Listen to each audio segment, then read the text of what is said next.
Simon Kimbangu, nazana beaucoup de respect pour nae, c'est un messager. Mazali Nzambete. Moi si ya Caïn, pour votre information, est-ce que Batoubaye Baraki, à part Caïn, Abel Nasset, Adam na Eve, babota ki bana basi, babota ki bana mibali. Ok, na moi na liboso, couche. Couche oyo ezana hébreu. Couche ezana hébreu, na grec babenga rango a Ethiopia. Balongola bino na kata ignorance wana Simon Kimbangu azanzambe te. Ce sont des gens on nzamba utilisaki na terre en colonisation. Vous s'abonner et belé na chaîne Oyo. Soki besoin na besoin d'informations ba artiste nyonso, ya ba pasteur, ya ba prophète, ya ba tout nzambe nyonso tout référence ko kende sika musute zaka kana tolo na TV. Mona mukolo sheno Yeswe ketu kwa kumvimbe o Yeswe olobi venez à moi vous tous qui êtes fatigués chargés je vous donnerai du repos. Seigneur cette femme s'est convertie atiki nyonso aboyi nyonso aye pana yonkolo na chetoro nanga na sena mukwana lelo na lobi na yo nzambe opese oyo alingi pese bosenga motema na ye salela ye bosenga motema na ye pe continue kosala kati na ye afin que oyo nyonso nzambe bayebi yo te bayeba yo na nzela na ye na kombo na Yesu Masiande na bonde de toi qui vienne pour le siècle des siècles nous disons amen. Shalom, shalom, chers bien-aimés. Que l'Éternel Dieu vous bénisse beaucoup. Nakati notre chaîne Nabiso, Oezalito na TV ya Maman Nabiso, Anna Kalambai, Babengaki Mwasa Mokonzi, Babengaki Mwasa Mokonzi, Mazabna Mwasa Mokonzi solo, na Papa Nabiso Tobengi, na Kombo, ya Papa Nabiso, Carlos Kalambai, le gardien du temple. En tout cas, couple moko exemplaire, Nzambalo lavement, Apambola Bino, Bana Nyonso, ya boss Tangana Lingana Mingi, David, Josué, Louange, Joyce, Calvi, Kevi, Nzambe Apambola Bino, Ebele, Bele, Bele, que Dieu vous bénisse beaucoup. Je crois que chaque fois que tu bimara, tu as un éloge moins esika. Tu yamba, yamba, yamba, tozo yamba, yamba, tu as yamba. N'a comprendre que chaîne émission comme na temps à révélation. Donc, révélation sur révélation. Et je crois, nous avons un grand serviteur de Dieu, tous en anakata plateau. Oyo lelo. Pourquoi? Pour les lois, je comme pour moi mingi. Ba vous voir mu obiso ba noir soto ba nzambe. O ba noir baza po moko ba uta so pas satana. O ba uta pas chimpanzé, ba uta pas gorille. O to ba descendance soki ya nani, soki ya nani. Mais par la grâce de Dieu, kabi nengo Bible ba que non, vous connaissez la vérité vous affranchira. Nous avons donc recevoir un homme de Dieu. O lelo, on parlait biso origine ya mutu mwinda uti wapi. Hein? La ligne mission pena Moutachike vola non malamu. Pour Moutachike vola baïke non, Yesu azala raté. Yesu azala c'est un tintin. Abraham atika ko atika ko zalate. Bablo loba loba wana, lelo nzamba seso ngolu. To ya un homme de Dieu a fungola biso de long et large. Mutu mwinda uta. Na bi peut-être super des fois ça peut mutu na bino. To ye baka nego découvrir. En tout cas, les nobles Francis, na sima caméra nzamba pambola yo. D'abord, c'était mon ami de tous les temps, de tous les jours. Mon ami que j'aime beaucoup dans Combo. Il y a pasteur Israël Nash, l'homme à la révélation. Oazo Ningisa Mokili Mikolo. Ainsi que dans les prophètes Josué Pembe, Nzambe Apambolayo. Merci beaucoup, je crois. Tout le monde déjà notre invité, Azali Awawa. Mbote papa. Oui, Mbote papa journaliste. Boni. Oui, ça va. Nzamba osa grâce. Ça fait un bail. Les lois on a retrouvé les sous. Je vais aller partager Kala vraiment. Ok, merci beaucoup l'homme de Dieu. Je crois que la biso na tolo na si bali ba comme on peut ba ministère na yo. Bon, ngai comme on ngai ezali frère Jonathan. Nazali na ministère moroté. Tous autres travailler biso nyos na ministère ka ya Jésus-Christ. Frère Jonathan, dans quelle église? Tozali na assemblée de Kisantu, ezali église chrétienne, assemblée chrétienne. De Kisantu ya Congo central to Kisantu ya biso. Non, Kisantu ya biso a ezwami na commune ya Kalamu na quartier Kimbangu. OK, d'accord papa. Sur na bengio awa, il y a une grande confusion avec l'église des Noirs. Il y a une grande confusion avec l'église kimbangiste. Il y a une grande confusion na nini vuvuamo. Il y a une grande confusion za mutu so ti poto na komo mbuta chike va ya abike ba noir nzambe na bango azali Kimbangu. Il y a une grande confusion. Ce qui n'a bengio par rapport au mégapéco éclairci biso. toyebana nous papa. Origine ya ba moindo. Ba uta wapi. Merci beaucoup pour la question, Anna. Quelque chose à lire très très intéressant. Nalinda lo baboué. Tant on parlait sur origine ya race noire, to ya poso mwindo. L'autre zo ka ba réalité belé, no ki même l'introduction lobby, ba msu balobake moyinde uti na makako. Bande ko msu no tanga bakumba batute, balobake moyinda uti na nord de sika kaya akimaki. Wana za ba mingi bande ko. Maintenant, biso tozali ba chrétien. Il faut vraiment tout vendre dans la carte à écriture.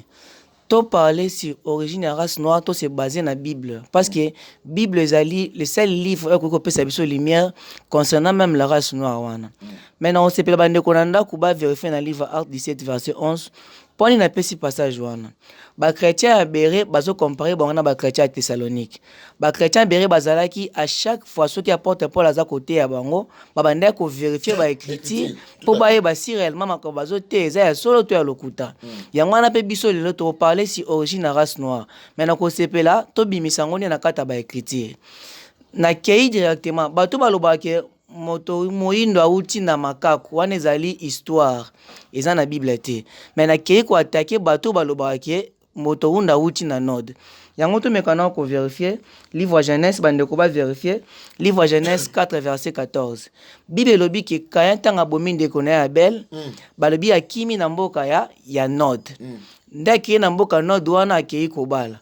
Mais Bible ozomona na Bible ezali lokwa bilanga ezali lokwa la chambre kwa munene soko za na révélation te oko risquer o interpréter yango très mal sikota balobi ke Kaya akimi na mboka ya nord akimi na mboka nord wana eza na hébreu antique o elingi koloba pays de refuge yango soko zuba version lokola na tanga bakumba version te me bandeko ba etizi ba version mususu d'ailleurs Louis II okomona ki bakomaka nord te Caïn pardon akimi na terre des fugitifs misu ba akimi na terre ya refuge donc nord des en hébreu antique qui veut dire pays de refuge. Okay. Moi si oyo bango soko ba retourna biso bongo soko moi si abalaki awutaki wapi.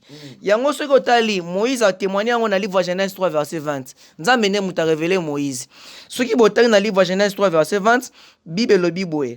L'homme appela sa femme Ève parce que elle fit la mère de tous les êtres vivants. Donc ba être vivant nyonso. Maman na bango ezali nani? Ezali Ève. Okay. Donc muta témoigné yango Moïse. Oh Moïse na jardin d'Éden azalaki te.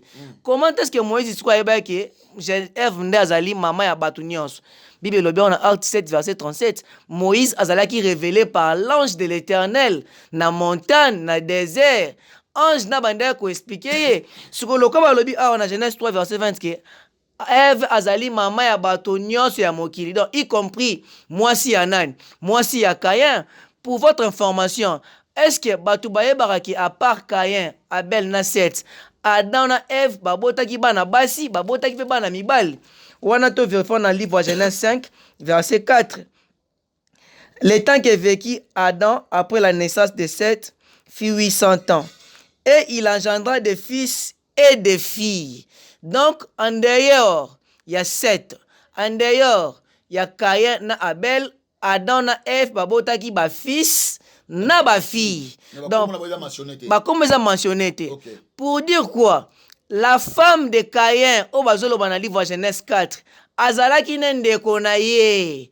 Parce que Bible lobi, batu nyosa mokili mobima mama na bango ezali nani? Ève. C'est là. Obi, moi si à Caïn, azalaki nende konaye. Mais, sobi que réellement que obi que c'est Ève n'tazali maza maman ya mabota nyonso. Bible, voilà, ok. Merci beaucoup. Okay. Nyonso. Mais tant que Caïn abomi Abel, akei na todwana. Na nod kuna akei okuta na mwana mwasi wana. Je sais pas moi, mais quand peut expliquer biso non malamu critique. Na Genèse 4 wana. Genèse 3 Genèse 4. Bible pesi idée générale. Et ça la qui automatique akei mbamo akei kutana mutu te Caïn kima ki a se réfugié. Et puis un moment azonga ki nod wana ezali comme mboka te vila liboso o Caïn ya tonga ezaki Enoch comme mwana na ye. Ezaki nod te. Nod eza na hébreu, eza na Bible makam nazoloba awa. Nod eza na hébreu antique, hébreu ya kala. oyo lelo définition na yango soki bozwi balivre wana pena version neti version lokwa 70 version lokwa Vulgate otangi yango komonaki bakomaka terre de refuge yango na hébreu antique bazobenga yango nord eza lokwa neti olobaka Jésus eza mo bafrancais yango na hébreu yango oloba Yoshua vous voyez mais na français bazobenga yango Jésus de la même manière nord wana eza mo hébreu antique oyo elingi kolakisa terre de refuge donc kaya se réfugiaki esalami te mama akiaki okuta bato te akutaki bato te vous voyez kaya azongaka sikoyo na famille ya papa na ye to signifie eloko moko na ntango ya kala avant Moïse aya inceste ezalaki te ezalaki péché te inceste ekokoma péché à partir ya Moïse ntango nzambe atie mibeko mais avant nzambe atia mibeko inceste ezalaki péché te parce que nil pa bapekisaki yango okomona même la tribu ya 12 tribu ya Israël bauti na famille ya nini Jacob abali bandeko na ye abali bana ya oncle ne Laban Rachel na Léa okomona même Abraham abalaka ndeko na ye Sarah ezalaki péché te ndenge moko mpe na Caïn abalaka ndeko na ye Genèse 5 verset 4 balobi ke Adam na Eve abotaki basi na bana mibali lisusu obi kezaki péché te ezaki inceste te inceste et comme péché à partir ya Moïse à partir ya loi de Moïse ndamena ye ko interdit Lévitique 18 okomona nilité approche parent na yo te ya papa te boye mais avant Moïse aya avant la loi de Moïse inceste ezalaki péché te on a lobi boye Sarah na Abraham bazaki bona papa moko maman différent mais babalanaki ozwi Jacob babala bandeko na ye Rachel na Léa bazaki bana ya oncle na ye Laban Laban zaki nani leki ya mama na ye Rebecca vous voyez donc ainsi zaki péché te néanmoins pena Caïn ayaka kobala ndeko na tanga kala bat bazalaki penza te batu babanda na bango kobalana c'est là papa Jonathan je crois tozo kende so binanga inceste zaki péché te bon mais quelque part dans la Bible tango Abraham na Lot bakabwani oyebi histoire très bien l'autre kendo sani L'autre akendaki tango bakabwana 2 fois. Voilà. 3 liboso tango bakabwani l'autre banlevaka ye. Abraham ndakenda ko récupérer na guerre moi qui dans la Ome na Genèse 14. Deuxième fois bakabwani l'autre akenda nzela Abraham pa kenda nzela na ye. Et l'autre tango nzamba bomi Sodome et Gomorrhe batikala kana bana na ye. Babotaki na bana na ye na sa kwiti bana babota na papa na bango na papa mais so kiti na se ona babi ke jusqu'à présent so kiti na verset wana parce que obi ke no zaki lisumu te mais comment que nzambe azomona ngo lisumu na temps rite tandis que so eba ke zali lisumu te merci na lobi très bien awa rite na Moïse na yaki mutaliboso Moïse na lobi très bien awa obani depuis la création du monde ti avant Moïse aya nil part balobi ke inceste ezaki péché te nzambe ye moko atindaki Abraham alinga Sara babota na ye baboti Isaac na nzela Isaac tribi mboka mobima Israël koto Yesu awuche bimi wana o tozolo inceste wana donc à partir ya Moïse tant Moïse nde siko apparaître na loi mosaïque nzambe na ye ko interdit à partir Lévitique 18 alobi ke okopona susu nilité approche parent na oti mais avant Moïse aya avant la loi na ebité so muta contredire makam nazoloba aucun passage dans la Bible pekisi yango preuve en est dans la Bible Israël peuple de Dieu on nzambazo benga son fils na Genèse Exode 4 verset 22 mon fils mon propre fils ozebi sa Pharaon bauti na famille wana ya Jacob abali bandeko na ye babimisi bajida 12 tribu wana Yesu notre Seigneur abimi na nzela wana siko to benga ngo péché na ta wana na ndenge ni et comme péché tango Moïse aye donc poto zonga na bandeko lobake kaya balaka ndeko na ye moi ça kaya awuta pa Ève Moïse lobi Ève fut la mère de tous les êtres vivants wana Moïse na témoigner ngo na Eden nazalaki te mais qui a révélé à Moïse que Ève est la mère de tous les êtres vivants c'est Dieu na batanga Acte 17 verset 37 tout ce que Moïse enseignait tout ce que Moïse prêchait et bandeko utani na nzela ange wana Paul muta témoigner yango OK merci beaucoup en tout cas tozo kene tellement bien makasi OK d'abord équivoque wana ke ba noir ba uti na nord eza yango te to avancer parce que pour mes alliés si je n'ai pas allé to découvrir race noire et uti OK ceux qui to bandi ko avancer to moni ba bandi ko se multiplier na mokili mais ba noir ba banda ko exister avant kimbangwa ya nayoka mutu mwa alobake bano bauti na babani na 1900 soki nini papa soki papa nani soki mama nani mais avant 1900 nini na banoir déjà bazalaki avant Moïse banoir bazalaki avant Abraham banoir bazalaki yusolo baso ba 1900 ba Moïse ba Bakistan na nini eza fondé te wana eza sagesse moko humaine mais biso tovana na wapi na ba écriture vous voyez soki to avancer to yo mona ke na temps Noé apparaître. Dans Genèse 6, verset 10, Noé a 3 fils. Sem, Cham, na Japhet. 3 fils à Noé.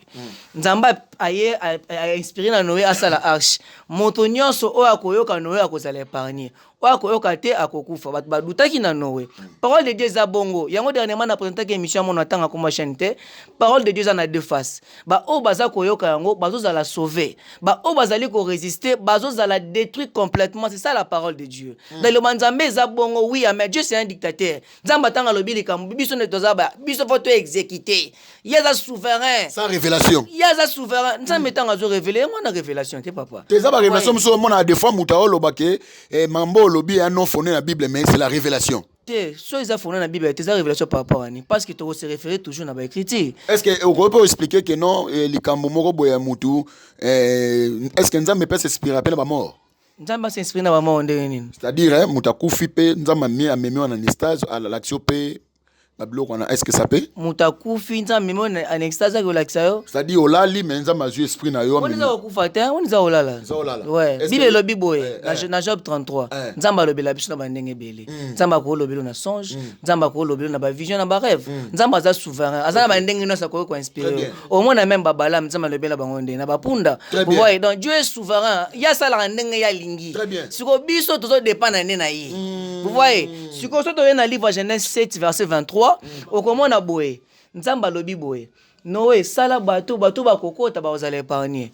Bible lobi à part famille à Noé ba qui composé le quoi 8 personnes. Bato mususu ba résister à Noé. Ce qui to tangi ponga lingi to tanga pona précision parce que muto a résister faut ya to vana na ba écriture. Merci. To kei na livre Genèse 7 verset 23. Sort ya bato nyonso oyo ba sale nini ba boya ki kokota na kati ya arche. Les nobles linga boya afani kimia. Genèse 7 verset 23.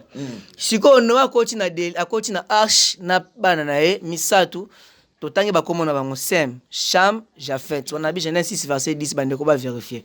Sem, Cham na Japhet. 3 femmes na bango.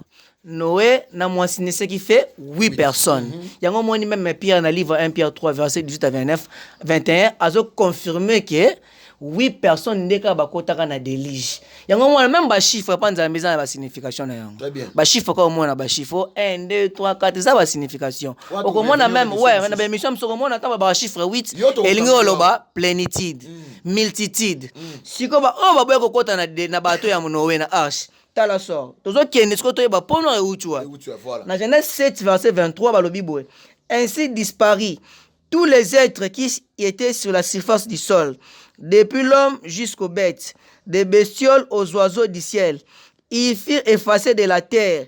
Il resta que Noé et ceux qui étaient avec lui dans l'arche. Donc, tant ou déligé, Nzamba bomi Bible nga été, nga na autant la Bible. Donc, Nzamba bomi batu nyonso. Vous voyez? Donc, Dieu a détruit na banyama na bato bazaki na mokili ba oyo baboye kokota na arche. Banani batikalaki en vie, ezalaka Noé na famille na ye. Vous voyez? Donc, bato nyonso bakufaki na mai wana délige. Sikoyo tant babimi na arche. Dans Genèse 9 verset 1, Nzamba biso Noé boye. Bo se multiplier, bo remplir toute la terre. C'est ça la mission de Nzamba pesa ki Noé et sa famille. Sikoyo problème na biso ezali. Noé tomoni bato bakufi batikali 8. Donc ce qui veut dire na 8 wana. Donc pour nous to lukango nulle part. Car na 8 wana. Vous voyez? Na 8 wana nde sika pour nous ezali kobima. Yango moni sikoyo bandeko ba meka ko vérifier. Na livre Genèse 9 verset 19. Bible lobi boy. Genèse 9 verset 19. Ce sont là les 3 fils de Noé. Et à partir de ce fit le peuplement de toute la terre. Balobi eza na nzela bana wana ya Noé. Na nzela na ya bangonde mokile sa isusu nini etondisa na nzela ya nani? Sem, Cham na Japhet. Bazalaki 3. Vous voyez, sur biso bimisa na bango misatu nde nani? Omona mais Bible lobi ke na bango misato nde après délige mokili esa lisusu nini etondisami bakonfirma ngo lisusu balobi yango pour la deuxième fois na livre Genèse 10 na verset 32 balobi boye tels furent les clans des descendants de Noé selon leur ligne d'après leur nation. Ce fut à partir d'eux que les terres, ce fut à partir d'eux que les peuples se dispersèrent après les déluges. Donc, oui. Vous voyez? Ok. Donc, à partir, il y a 3 fils à Noé, qui ils n'y ont ce comme peuplé. Ne basali ni bakei se disperser. Ok. Donc, nous avons dans Genèse 9 verset 1er Noé bobima bo remplir terre mais Noé botaki sous-souté. Batu bazaki ko ça la continuité à mission nzamba pesa ki Moïse c'était ces 3 fils wana. Ne to dans Genèse 10 balobi Sem, Cham na Japhet. Ce que gros problème ezali na 3 fils wana. Nani nde abimisi peuple noir. Vous voyez parce que to ko bando décortiquer au monde même ba israélite ba benga wa sémitique. Bazali source na bango eza o ba chinois na Bible o bazali. Un autre jour to parler même si ba peuple wana au monde to bimisa ki ba chinois to bimisi ba boye to bimisi na kati ya Bible na bima libanda te. Vous voyez le cola si ali sur la race noire to vanda kaka na race noire. Ce que Bible dit que les 3 fils de Noé bango nde ba remplir toute la terre. Donc pour dire quoi parmi bana wana misatu moko na bango yenda zali ancêtre ya ba noir yango to mekasuko kufungola yango to kei bandeko basimba na livre Genèse 10 verset 6 tolobi no azaki na combien 3 fils Sem, Cham na Japhet tozui mwana moko Cham wana parmi les 3 Cham wana parce que Bible lobi boye bango misatu nde ba repeuplé sur la terre après les déluges. Siko biso to parler sur l'origine de la race noire. Nde siko to ko simba mwana moko Cham. Tozu histoire neza na livre Genèse 10 verset 6. Cham wana epazaki na famille na salaki famille parce que va se disperser. To lingi to batang ba se disperser ki Cham akenda na kwenini. Voilà. Sem akenda na kwenini, Japhet akenda ki na kwenini. Vous voyez, siko Cham oyo azaki pe na bana na e bande ko ba vérifier dans livre Genèse 6 verset 10, Genèse 10 verset 6. Balobi boy, les fils de Cham furent Cush, Misraïm, Put et Cana. Batangi 4. Tolanda vraiment place où ezali très intéressant. Batangi 4 fils ya Cham. Batangi Cush, Put, Misraïm et Cana. Cush. On a ali ko salela ezali Bible ya Jérusalem. Bande konanda kuba fongola pe Louis II to bando comparer. Tant balobi Cham abotaki batangi bana ya Cham batangi Cush, Put, Cana. Na Misraïm. Tokei na mwana liboso Cush. Cush oyo eza na hébreu. Cush eza na hébreu na grec babengaka ngo Aethiopia. Na français babengaka ngo Éthiopie. Vous voyez, oyo Nicolas Kissa région de visage brûlé. Vous voyez, yango bandeko batanga na livre Nombre 12 verset 1er. Balobi Moïse abalaki femme moko Kushite soki éthiopienne ngai na watanga aba koma Kushite ndeko aza na Louis II a vérifié dans livre Nombre 12 verset 1er koloba éthiopienne ezali ba version na bandeli Cham abotaki bana tozui mwana liboso Cush wana eza na hébreu na français elingi koloba Éthiopie euti na grec a Éthiopia ou elingi koloba terre de visage brûlé. Vous voyez, ce qui est dans le livre Nombre 12 verset 1er, balobi Myriam Naron, basiliki eli Moïse parce que balaki une femme Cushite. Ce qui est dans lui c'est balobi balaki une femme éthiopienne. Vous voyez, tant la visage brûlé, allez-y comprendre. Visage brûlé ngolobani. On voit déjà c'est la peau noire. Vous voyez, ce qui est dans mon ami balé Misraïm. To pesa na ba passage de kota. Misraïm eza na hébreu. On a français likoloba Égypte. Bandeko batanga na livre Genèse 50 verset 11. Okomona tangu Jacob akufi, balobi boye, bakanane bazu balobi tala de munene parmi banani, parmi ba Misraïm. Na lui sego balobi tala de munene parmi ba Égyptien. Siko ye na livre Genèse 5 pardon, Psaume 5 toyeba Cham se réfugia ki wapi parce que elinga ki échappé le koana Cham tango bakabana bandeko na ye yakina kovanda na contre nini Psaume 105 Psaume oui Psaume 105 Psaume 105 118 non ok 105 to bani na verset 23 Balobi boy il envoya son serviteur Moïse et Aaron qu'il avait choisi. Vous voyez, ils firent chez eux les signes qu'il avait dit, des miracles au pays de Cham. Balobi aponaki Moïse na Aaron pe atindaki bango basalaki ba miracle munene na pays de qui? Na pays de Cham. Or Moïse na Aaron basalaka ba miracle wapi? Na Égypte. Vous voyez ce tangi histoire on yoso bien komona ngo. Basalaka babandi kotanga so bandi okita na se bandi koloba. Ndeti na verset balobi il changea les eaux en sang. Il fit périr les poissons. Il envoya des grenouilles jusqu'à des chambres des rois.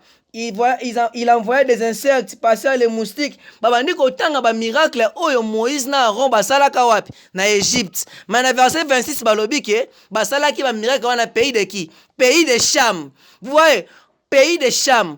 Or, Cham azali nani? Mwana moko Noé. Vous voyez, donc Moïse na Aaron, ils ont accompli des miracles, pas Pharaon na Égypte, mais à babengango pays de Cham. Ozomona, babengango pays de Cham pour dire quoi? Cham tango se séparé na bandeko na ye. Parce que monsieur Zalaki fallait pas panzana. Cham ya se dirigea quand na contre au comme kobengango plus tard Afrique. Mais ben pays de Cham parce que na temps au combo Afrique ezalaki te. Banda kobengango pays de Cham. Donc contre nyonso wana ya Afrique wana. Banda kobengango pays de Cham. Yenda zalaki lokola ancêtre. Na nzela na ye na bimisi Éthiopie, abimisi Égypte, abimisi Libye, abimisi Pout, abimisi Canaan, na ba numéro ba bimi na nzela na ye. Donc Égypte, Éthiopie, Libye et Outi n'est pas ya nan et pas ya Cham ba noir. Donc à centre na biso koko na biso ba noir ezali papa kinzala nzaka batanga wana te. Ezali Simon Kimbangu te parce que na terre de déluge Simon Kimbangu azala te. Vous voyez, Simon Kimbangu abimi na 1900 awa. Donc avant 1900 tozana ba 1800, tozana ba 1700, tozana ba l'an 0, to Outi kuna to Simon Kimbangu existaki te. Ezali ko manquer Simon Kimbangu respecté, mais ezali vérité. Donc c'est-à-dire ba mapinta vita wana nyoso rien. Avant bango ba exister ba noir déjà bazalaka. Ba noir bazala déjà na temps Moïse to pèse exemple dans nombre 12 verset 1er. Moïse balaka éthiopienne, une noire. Vous voyez, au moins même dans le livre, il y a un nombre, pardon, des Chroniques 11, la reine de Saba, c'était un noir. Il y a pas et pas Salomon. C'est Simon qui m'a entendu dans qui wap. Non, donc Simon qui m'a entendu dans cette noir té. Simon qui m'a envoyé mon dans na papa na maman, parce que papa bon tout wazabana. Vous voyez, donc c'est pour vous dire que Cham tant akabana bandeko na ye, ayaka ko se réfugier en Afrique, nde sukwa vanda sali foyer na ye. Yem tabimisi Éthiopie. Éthiopie o tozali koloba awa, ezali Éthiopie ya lelo oté, ezali Éthiopie ya kala. Et bande ko englober même bassin Afrique centrale. Nazaki na carte malheureusement na bungisa ki ngo maintenant ça les fois on a retrouvé ngo. Na ko retrouver na ko yela binongo prochainement. Donc au moins que carte wana ya Éthiopie bande ko englober bassin Afrique centrale. Ozomona batu bazaki mélanger. Batu bakomi ko se séparer malé mona siko Éthiopie. Couche wana bota pe ba niloka basaba baraema ba noir ne ba yoko tonda bongo na Afrique dans tant ba kaboni na bandeko na ye yaki ko se réfugier ah donc po noir ezali po e wuti pa ba sainteté ezali po e wuti pa nord wana te non notre ancêtre bibliquement parlant ezali de Cham. C'est descendant ya Noé. Ouais, descendant ya Noé. Ozomona siko batu baye ba lobi ki nzama ba mwindu nzama banani mais non vous voyez. Et là, comme si tu lingi to ajouter ils allaient plus important. Noé a 3 fils naé. Tomoni Sem, Cham na Japhet. Vous voyez, tolo bana likamo ils allaient plus très important. Na 3 fils à Noé wana. Nani nde atikala ki na bénédiction prophétique. Biso to lobi to zali ba descendant ya Cham. Ils allaient Cham te. Mutatika na bénédiction prophétique à Noé, ils allaient kande Sem. Vous voyez, histoire de salami ndengeni Noé un autre jour dans Genèse 9. Amélie à Langui. Vous voyez, atikali bolumbu. Mwana na ekoko na emo kana moni yango. Kana papa na esha mula silikela ka ete. Noé tanga la muki ba bise tala kutango lalaki koko na banda osaka na ba prépice na yo. Et puis si kanda amodire kana. Vous voyez, tanga modi kana lobi béni soit le Dieu de Sem. Donc après Noé mutatika la kana bénédiction prophétique ezali nani Sem. Ozomona na Sem mwana nde Abraham abimi, na Sem mwana nde Jacob abimi, na Sem mwana nde bana Israël babimi ti to moni notre Seigneur Jésus yo apparaître. Vous voyez? Donc nzamba tikala kinde kuna nzamba te yango pola linga lo bato tangango nzamba da souverain yemo ona pona ki peuple wana Israël to linga te nzamba pona kinde bango nzamba sola banda ko se manifester kuna po vane ba Abraham ba Moïse ba prophète tout banda ko bima kuna siko tangu Yesu nda ye nzambe siko longoli limite wana ke ba prophète ba bimaka kuna komi siko bana nzamba komi mokili mobimba mais avant Yesu aya bana nzambe zaki ba juif banda ko betela ngotolo nzamba zaka ya biso siko tangu Yesu aye atangisi makila nzamba longwe siko nzamba ba juif akomi ya batunyo au travers le sacrifice de Jésus-Christ yango siko Paul comme ça ke na ville antenne azote ya tellement ba yebisi bango mandeko ba vérifier na livre Acte 17 tobani na verset 16 car après ça la très bien balobi tandis que Paul les attendait à antenne son esprit s'échauffait en lui offrant un spectacle de cette ville pleine d'idoles na ville wana Éphèse akutaki tala ba idole ebele. Ok. Banzama babikeko. Balobi, il s'entretenait donc à la synagogue avec les Juifs et ceux qui adoraient le vrai Dieu et s'il est arrogant. Tous les jours avec les puissants. Il y avait même des philosophes épicuriens et stoïciens qui l'abordaient les uns des autres, bien que voulu dire par perroquet. D'autres diraient un prêcheur de divinités étrangères parce qu'il annonçait Jésus et la résurrection. Paul a une ville à kouti ba idole, batu bazali ko pratiquer to bengi idolâtrie. Mais Paul a bandé ko enseigner. Balobi atakutu oyo aza ko enseigner batu ba binzambi ba divinité. Azote ya biso Yesu na résurrection. Oyo banani ba tenir. Toujours to comprendre le langage mo Paul et ko répondre pena batu ba baranza ba mwindo azala ba azala to kita. Siko to continue balobi boy.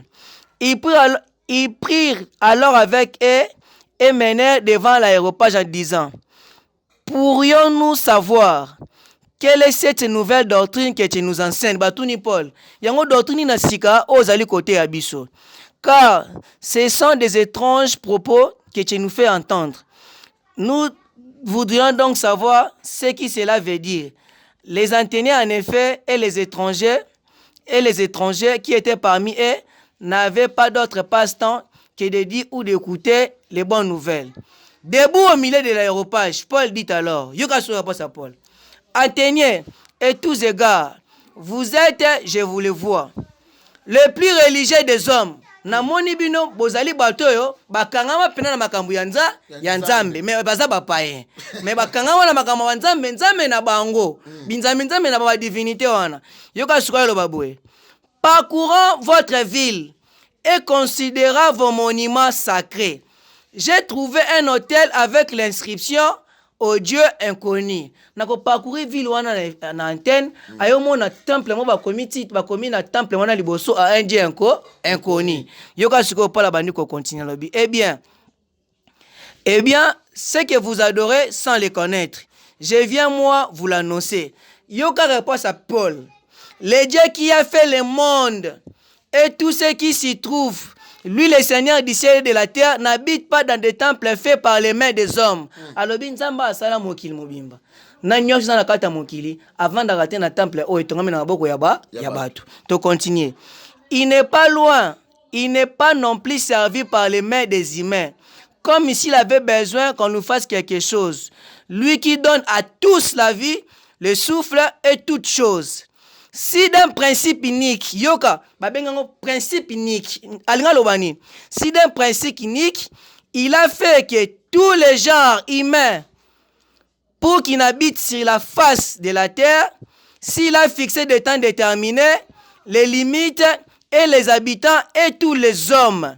Ce qui te dit second, à partir du verset 26, balobi nzambe lingaki na nzela ya mutu moko abimisande batunyo so mapesi moto na moto limite selon qu'il tire selon ba langue na bino. Okay. Vous voyez? Donc bisunyo sto uche pa ya moto moko mais nzambe siko ye moko ye ko linga après le temps batu basa nini bakabona moto na ndenge na ye.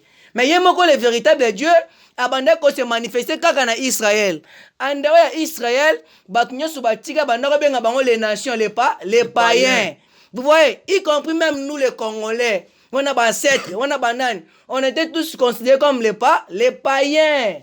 Vous voyez, maintenant, à partir du sacrifice à Jésus, à partir du sacrifice à Jésus, nde siko makila na etangi, biso ba oto aki mosika, nzamba seni ni abendi biso. Ozala Congolais, ozala Nigeria, ozala Chinois, ozala nani, si tu crois qu'un évangile à Jésus, et ça la automatique comme moi na nzambe. Mais kolobake, ba mwindu bazan nzambe na bango, ba blanc bazan nzambe na bango. Ezali fondé te papa. Ezana passage biblique te.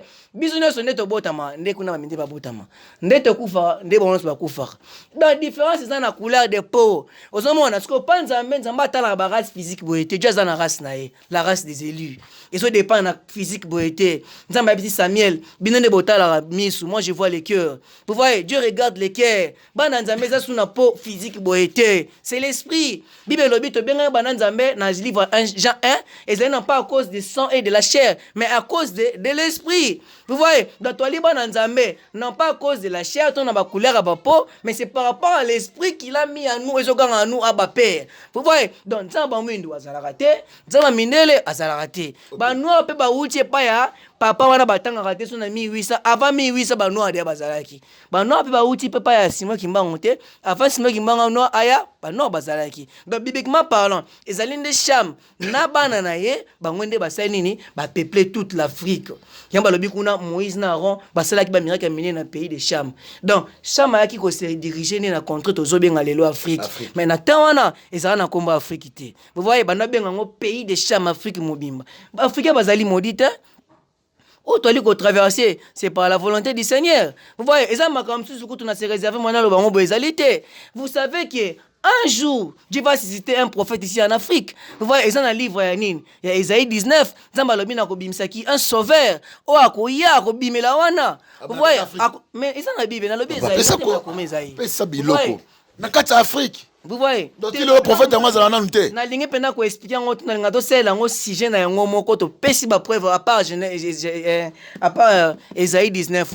Okomona même na Sophonie 3 verset 9 à 10. Nzamba lobini, au-delà du fleuve de l'Éthiopie, mes fidèles partout dispersés m'apporteront l'offrande. Or ceux qui na Israël tant que quoi apporter bah offrande banda que même pas un souverain sacrificateur pour dire quoi un jour en Afrique au moins la présence d'un souverain sacrificateur ou à cause pour recevoir les offrandes maintenant na été qui ça ba promesse bible le bien le banza mais ça le quoi mbula babi déjà en Afrique de Sazali na Afrique azali oui na lobi na été o azali na bitu ko prouver biso ba lobi azali en Afrique ya bible o tanga ka za faux bible Afrique to na nzambe moko komona efumu kimbangu Afrique mobimba fumo kimbangu ye moko atika le besika monte kazali nzambe monte baza ba contradiction ba msusu kuna yemo Saint-Esprit ba msusu yemo nzambe ba msusu ba komi kuna na bongolo Simon Kimbangu envoyé spécial de Jésus-Christ ko to ndimela banane ba koma ki ba koma par ignorance ndeni. Vous voyez, donc entre bango na ba contradiction zali makasi Bible aya to vona na Bible to solo la ya Bible te ozomona to solo est-ce par rapport à ni ya Bible zali ce sont les scientifiques ne ba komi en bon non mais il y a des choses au bon le ko lobi boye c'est-à-dire papa a mettre en défi défi aya to solo la ozomona to éclairer peuple de Dieu au bazakati na ignorance ngai na lobi boye selon la Bible peau noire et routi et pas battu tout temps à terre. Peau noire et routi pas à Cham. On appelle ça passage. Vous voyez, peau noire et routi pas à Cham. Regarde, histoire d'Afrique dans la Bible, c'est très tôt. Depuis jardin de débat, on a parlé sur l'Afrique. Na pas solo. Ma faisait belé à Kosolo. Ma camboisa est belé à Kosolo là. Balobi fleuve moko banda na 4 Genèse 2. Fleuve moko zaki na Eden et na 4 branches. OK. Si quoi tangi tous les 4 fleuves wana to long prochainement to bimisa 4 fleuves wana au monde que 2 ali en Afrique o ba mindele ba meka ko ignorer baloba ke limwa OK limwa te batikela soka Tibre na Euphrates bazui de wana ba bomba ngo oh surtout zona kata to wandi ko sionner au monde que 2 wana za en Afrique vous voyez bon to parler dans prochainement vous voyez 2 wana za na kata Bible le to retrouver en Afrique c'est une histoire ba tamukili balobi ke 2 wana limwa après de lige oh limwa te Eli moi Moïse a révélé ce côté de Wanezali. Na kati ya Bible awa ezali na ba passage na kati ya Afrique. Non, yoza makasi na prophétie par rapport. Prophète ngoza yote. Ngana za prophète te. Est-ce prophète ngoza yote? Les disciples à Jésus-Christ, nous a prophète te.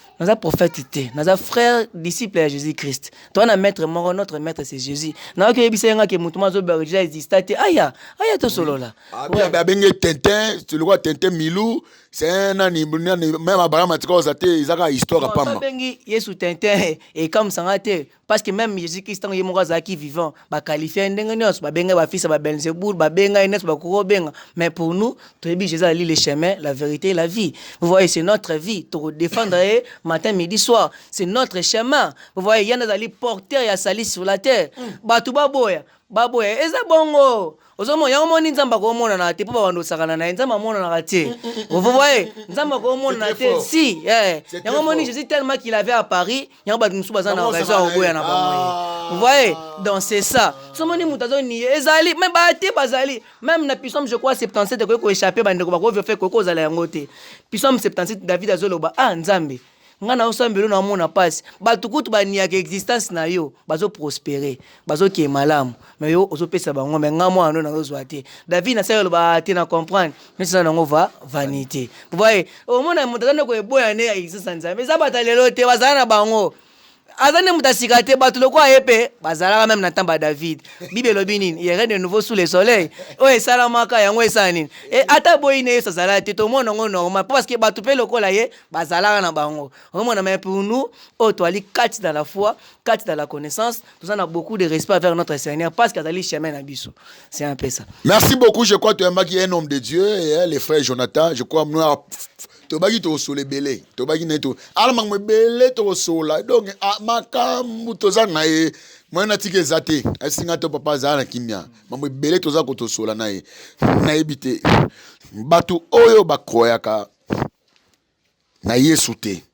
bakroyaka tilelo na biloka ba pratique parce que to revenir na yo même mutu na kene ba cimetière bi ke soki lelo Afrique to nyoko parce que to bi ko négliger ba cimetière tu n'as pas négligé ba cimetière donc ce qu'on a ba windo tu n'as négligé yango lelo Afrique précisément Congo ezonyo kwama mais tu revenir nango nango ta la caméra bato ba kwa na Jésus te bato ba kwa na fumuki mbangu babiki mbangu ne taza nzambe ya ba indo nzamba indo eza mbangu eza Yesu te aboyi yango ta la caméra nazala clair OK na lobi boy nzamba ba mwindo existera te. Vous voyez, tous en nzambe moko, otobengi le souverain Yahweh, Jéhovah. Vous voyez, Jéhovah. Yenda créa batunyo, batunyos. Ce que le bon Dieu moko selon son bon plaisir, a sepé là se manifesta na Israël. Tant que ce atindi mwana na Yesu. Yesu tanga kufi. Vous voyez makila na etangi, et ça dans Ephésiens 2. Nzamba saini abendi na biso toaki pembeni te to pusani pembeni au travers les sacrifices de Jésus. Bande ko batika ko memabino gauche droite. Vous voyez, Simon Kimbangu nazana beaucoup de respect pour na c'est un messager. Mazali nzambe te. Vous voyez, Azali nzambe te. 1 Timothée 1er verset 17 balobi Dieu est invisible, immortel. Nana ko kanga nzamba bo manzambe ba tena tono tondeni nani? Vous voyez, non, nana ko beta nzambe fimbu. Namba to sanga nzambe makasi, Dieu est tellement grand, to ko même pas ko mesurer ye. Nana ko simba nani? Nzambe amona na kate, c'est un grand azan. Donc batika balongola bino na kata ignorance wana Simon Kimbangu azan nzambe te. Ce sont des gens on nzamba utilisaki na terre en colonisation. Pour votre information boye bakie biso pe Afrique ti lelo nanu tolongwa na biso na colonisation te. Okay. Vous voyez, si l'homme blanc azali toujours continuer à dominer sur la peau noire. Vous voyez, nzambe moko ebi quand est-ce que akoyeba ko changer siko makambo wana. Mais tant on le dit que Simon Kimbangu azanza mes papa vraiment ils a fondé te. On azali ko mema bana nzambe kati na kobunga. Simon Kimbangu azali messager nzamba itilizaki mazali nzambe te. Merci beaucoup. Je crois que tu es malamu, tu silicipe malamu. Vraiment, nzambe apambola papa na biso pena Jonathan pour l'invitation. En tout cas, au hésité au yedi. Tant qu'on a dit biso basi melanga ya Yesu pour wana soba meki wana en tout cas na défenseur. Pourquoi to bengo parce que longola bato ezali semence loko la serpent. C'est une prédication serpent. So to mato ya bato vraiment et ça malamu te. Na lingi dernier mot na yo et puis ton numéro ya contact. Bon na sepeli na osenga na bandeko ba kolanda bala nango vraiment avec beaucoup d'attention. Au cas où ba préoccupation ezali bokomeli biso bobengi biso oyo pa moni ke makam na lobeza yango te nazali vraiment disponible ya kosola face na libosa ba cameraman dans nzamba pambola vraiment mingi bino pe na nebo ya mbinga lisusu bien que tokutana kala mais na sepeli makasi pona contacter biso numéro ezali plus 243 82 39 20 360 plus 243 82 39 20 360 wana nde okozwa biso directement. Merci beaucoup, je crois, émission yo. C'est une émission où il y a connaissance. Dans le baki, tout comme temps où nous devons vraiment vérifier les écritures. Tika babilo mususu, mais kapo yeba valeur ya parole ou fana na parole. Pesa richesse autozui. Le lomoni ki bato voir beaucoup. Bato tata na mon beaucoup. Bato soki ya Simon Toko. Moi qui Simon Toko bon quoi. Kout na olinga ke émission précédente na luka Simon Toko. Moi-même je vais aller les chercher. Na olukaye pour que y ait pas démontrer biso yango na chayo en face. Mais na li pena muta chikeva. Olbaki ke na besoin wa pasteur. Oche bango un défi par rapport à ça. L'homme yeyo. Je crois nzamba sa son grâce no kutana no solana yo. Et Ali Kambo Sola, ce n'est pas un débat. Nous avons une connaissance, de mettre pour que les gens éclaircissement. Tout ça, il vraiment béni. Béni, na passage à l'homme de Dieu. Que l'Éternel Dieu vous bénisse beaucoup. Nous balandi, s'il y a des commentaires, vous commentez wana. Yo polote, bonaboye, ça est la biso. Dès que vous benga biso to benga a oleka. Ce poligne en ligne, to sango en ligne. C'est pas grave, ils ont un problème moté. Tu vois vraiment la souka na biso émission, mais bon s'abonner massivement, bon s'abonner parce que maman malamu. N'a comprendre que chaîne chrétienne, ils aura pas ce pena pour bataille là. Mais ma chaîne maman mususu, au moins mutu à côté. Kota, si réellement tu es un chrétien, on a pena amour parole. Kota, commenter, partager. Merci beaucoup. Ciao. Vous s'abonner et belé na chaîne Oyo. Si vous avez besoin d'informations sur artistes nyoso, ya ba pasteur, ya ba prophète, ya ba tout nzambe nyoso tout référence ko kende sika musute zaka kana tolo na TV. Mona mukolo sheno Yeswe que tu dois kumvimbe. Oh Yeswe olobi venez à moi vous tous qui êtes fatigués chargés je vous donnerai du repos. Seigneur, cette femme s'est convertie. Atiki nyonso aboyi nyonso aye pana yonkolo na chetolo nanga na sena mukwana lelo na lobi na yo nzambe opese oyo alingi pese bosenga motema na ye salela ye bosenga motema na ye pe continue kosala kati na ye afin que oyo nyonso nzambe bayebi yo te bayeba yo na nzela na ye na kombo na Yesu Masiya na bonde boto qui vient pour le siècle de